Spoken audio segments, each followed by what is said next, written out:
안녕하세요. 10월 22일 수요일입니다. 오늘은 사도행전 10장 14절에서부터 16절까지입니다.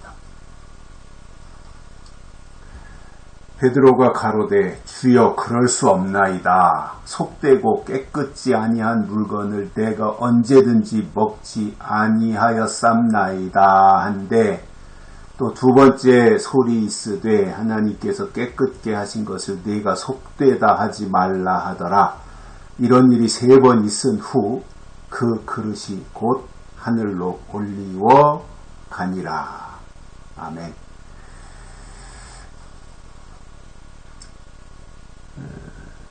어제 우리가 들었던 말씀하고 연결되는 겁니다.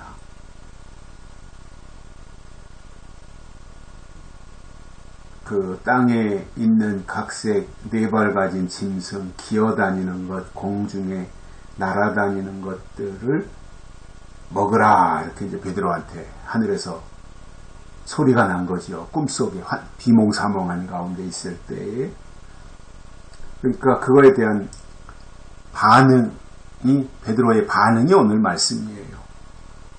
베드로가 가로되 주여 그럴 수 없나이다. 안 먹겠습니다 이거예요. 주님은 먹으라고 했는데 베드로는 안 먹겠습니다. 왜냐하면 속되고 깨끗지 아니한 물건을 내가 언제든지 먹지 아니하였사옵나이다. 지금까지 내가 그 속되고 깨끗지 못한 그 4발 달린 짐승, 기어다니는 짐승 이런 거 한 번도 먹지 않고 철저하게 금기시하고 율법을 지켰기 때문에 지금 와서 내가 왜 그것을 먹어야 되느냐? 안 먹겠습니다. 이렇게 대답한 거예요. 이거는 베드로 입장에서는 당연한 대답이죠. 하나님이 꿈속에서 먹으라고 한 거지만, 아니 하나님, 내가 지금까지 그거 안 먹었습니다. 율법에는 먹지 말라고 그랬지 않습니까? 먹지 말라고 한 거 내가 안 먹었는데 이제 와서 그거 먹을 수 없습니다. 안 됩니다. 못합니다. 이렇게 한 거예요. 그러니까 베드로로서는 할 말을 한 겁니다.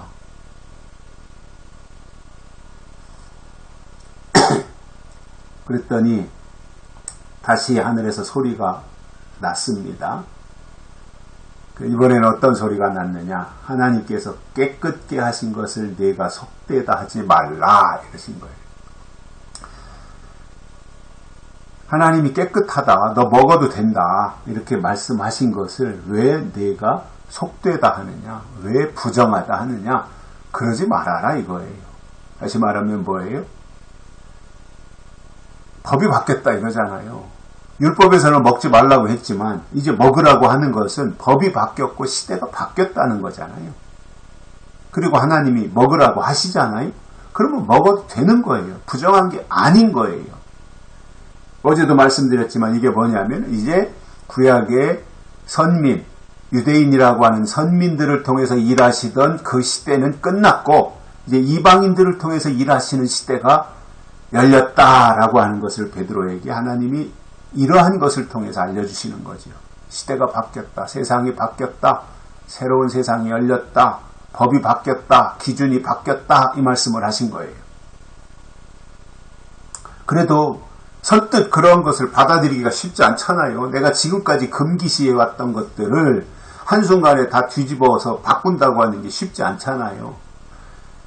사소한 하나의 이념이나 소신이나 이런 거 바꾸는 것도 그렇게 무슨 조석으로 뒤집듯이 그렇게 할 수는 없는 거 아닙니까, 사람이. 베드로가 이렇게 반응하는 것은 어찌 보면 당연한 겁니다. 지금까지 내가 그렇게 그것을 하나님의 말씀이라고 생각하고 지켜왔는데 그것을 무너뜨린다고 하면 어떻게 되는 겁니까? 안 되지 않습니까? 베드로 입장에서 그렇게 말할 수 있는 거지요. 당연한 거지요. 그러나 하나님은 베드로에게 그렇게 속속들이 구체적으로 말씀하신 건 아니지만 하나님이 깨끗하게 하신 것을 내가 왜 속되다 하느냐? 세상이 바뀌었다. 이제는 구약의 율법에서 정한 것과 부정한 것을 구분하거나 지키는 그 시대가 아니라 이제 새로운 시대가 열렸고 성령이 오셨고 이제 기준이 바뀐 것이기 때문에 이제는 다시 주시는 하나님의 말씀을 듣고 이제부터는 먹어도 된다 그 말씀을 하신 거예요. 그동안에는 유대인들이 이방인들이라고 멀리했던 사람들 이제는 그들도 다 똑같이 하나님의 형상대로 지음받은 하나님의 사람들이니까 그들을 거리를 두거나 꺼리낌을 갖지 말고 똑같이 생각해라고 하는 그 말씀을 암시적으로 해주신 거죠. 베드로가 그 말을 이제 들은 거예요. 어찌 보면 금방 한순간에 그 하나님이 말씀하셨다 그래서 확 바꾸면 그것도 그 나름대로 장점이 있겠지만 사람은 뭔가 지금까지 지켜왔던 것들을 바꾼다고 할 때는 그럴 만한 이유가 있어야 되고 명분이 있어야 되는 거잖아요. 그런데 아직 베드로는 그거에 대해서 납득이 안 되는 거예요. 왜 바꿔야 되느냐? 왜 먹어야 되느냐?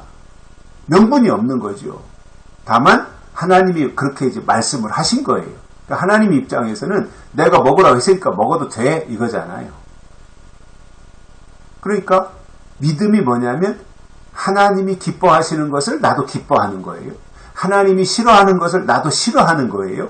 하나님이 미워하시는 것을 나도 미워하는 거예요. 그리고 하나님이 하라고 한 것은 하고 하나님이 하지 말라고 한 것은 안 하고 이런 것들이 믿음이지 않습니까? 베드로에게 지금 내가 지금까지 기어다니는 거, 네 발 달린 짐승 이런 것들을 다 부정하다고 생각하고 먹지 않고 금했지만 이제부터는 먹어라 이겁니다. 내가 그동안은 이방인이라고 거리를 두고 상대를 안 했지만 이제부터는 시대가 바뀌었다.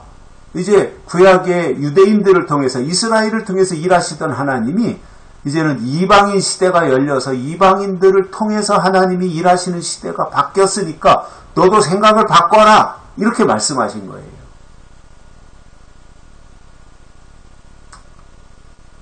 그리고는 이런 일이 3번 있은 후에 그릇이 하늘로 올려갔다 이렇게 말씀하고 있습니다.